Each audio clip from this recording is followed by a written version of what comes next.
ঘোড়া ডাঙ্গিয়ে ঘাস খাওয়া পছন্দ করি না। আমি জানি হুজুর মৌলানা ভাসানী না হলে বাংলাদেশ স্বাধীন হতো না। হুজুর মৌলানা ভাসানী না হলে বঙ্গবন্ধু শেখ মুজিবুর রহমান হতেন না।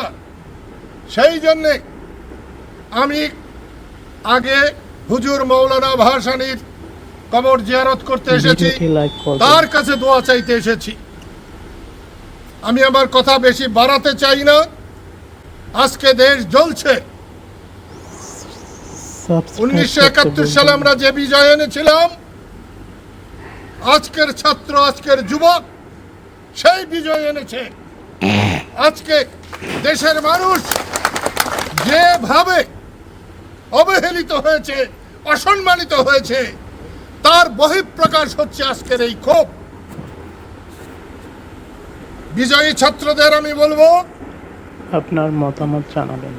একটা বিজয় আর একটা পরাজয়ের জন্য অপেক্ষা করতে হয়। লাইক করবেন। একটা পরাজয় বিজয়ের প্রথম ধাপ।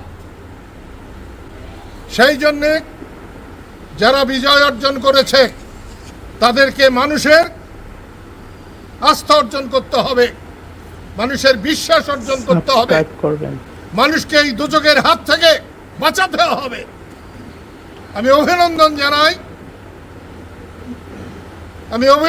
জানাই কোটা সংস্কার আন্দোলন এবং বৈষম্য বিরোধী আন্দোলনের মধ্য দিয়ে যে যুবকরা, যে ছাত্ররা এই মহান বিজয় এনেছে, তাদেরকে আমি অভিনন্দন জানাই এবং তাদের বিজয়কে আমি অভিনন্দন জানাই। বর্তমান সরকারকে আমি অভিনন্দন জানাই, সাথে সাথে হুঁশিয়ারিও দিতে চাই যে অতীতের সরকাররা যেভাবে করেছে সেইভাবে বর্তমান সরকার যদি করে, তাদেরও ভবিষ্যৎ অন্ধকার হবে, তাদের ভবিষ্যৎ কোনো মতোই আলোকিত হতে পারে না।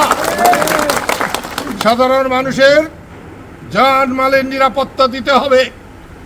পুলিশরা আজকে থানায় নাই, ঘরে বসে আছে। পুলিশদেরকেও বলবো, তোমরা থানায় যাও। এত বীরসাদ ছিল এক সময় অন্যায় হুকুম মানবার জন্য। আজকে ন্যায়ের হুকুম, আইনের হুকুম তোমরা মানবে। আইনের বাইরে তোমরা পা ফেলবে না, তোমাদের কেউ কিছু করবে না। যদি তোমাদের আইন মতো চললে কেউ তোমাদের কিছু বলে, আমরা তোমাদের পাশে আছি।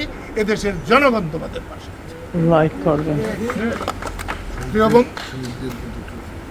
প্রিয় বন্ধুরা, যারা এই আন্দোলনে শহীদ হয়েছে তাদের আত্মার মাগফিরাত কামনা করি।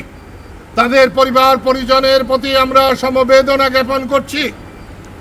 সাথে সাথে বলবো, কোনো ভাঙচুর, কোন রকম অগ্নিসংযোগ আর যেন কেউ না করে।